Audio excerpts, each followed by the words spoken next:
I wouldn't have believed it if I wasn't seeing it for myself. God curse them all to the fiery pit, another musketeer growled, wiping his red mouth on his dirty sleeve. They must have signed pacts with Satan himself to get back here that quick. For once Muffet, the iron-haired veteran, found he had to agree with Gillingfeather, the principal regimental agitator and campfire preacher. It's us as is for the pit, my friend, he said under his breath.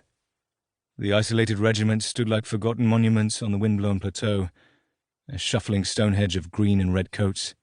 They watched in horror as the Cornish infantry they had bottled up in devices the previous week hurried up the hill from the south, eager to avenge themselves on their erstwhile masters. The Cornish sally trapped the forlorn Roundhead foot between the town and the rapidly reforming Royalist cavalry brigades manoeuvring to the north. Some of the more enthusiastic Cornish had already seized a battery of Waller's guns and had turned the smoking culverins and sakers on their previous owners, sitting targets now along their bloody ridge.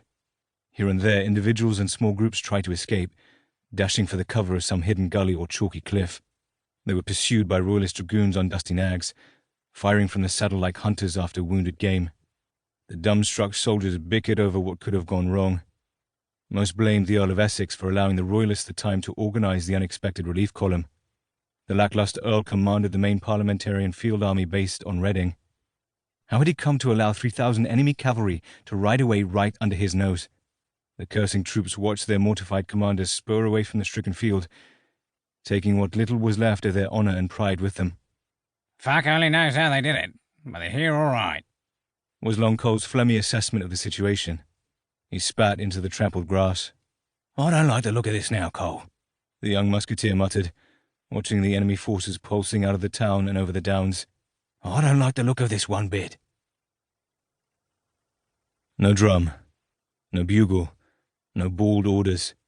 The parliamentarian infantry standing in forlorn clumps on the hill had been swallowed up in the throat-tightening silence, punctuated only by the eerie, agonized clatter of their abandoned weapons. Bah! The shrill cry echoed over the nervous regiments, rattling the frightened mass of red-handed rebels. A lone officer tramped through their bewildered ranks, laughing at their chalky faces and pinched expressions. Bah! He bawled, nodding hysterically. Bah! Bah! The sullen soldiers stared at him or shoved him away with an oath, as if they were reluctant to be caught in the vicinity of such a careless madman. A heavy-set cavalryman who had lost his horse barged through the muttering files, clumped a bloody hand over the witless captain's trembling shoulder. Jamie, for God's sake, shut that racket! What's the matter with you? William Sparrow cuffed his comrade on the back of his new buff coat, smiled wearily at the demented youngster.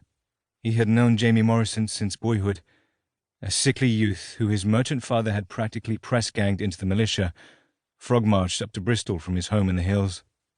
Never mind all your books and bars now, boy, Sir Gilbert had told the would-be lawyer. There's a war on, and there's many a name to be made. The sullen soldiers on the hill could have invented a few names for the poor lad now.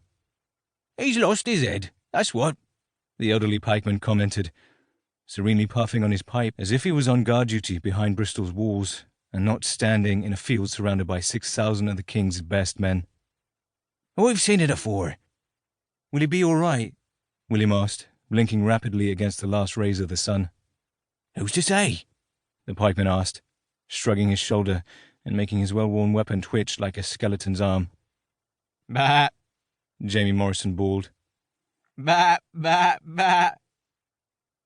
With the ragged parliamentarians safely surrounded and almost certainly surrendered, the Cornish infantry, who had been penned up in devices since the previous weekend, swarmed out of the town, trampled their own barricades in their rush up the hill.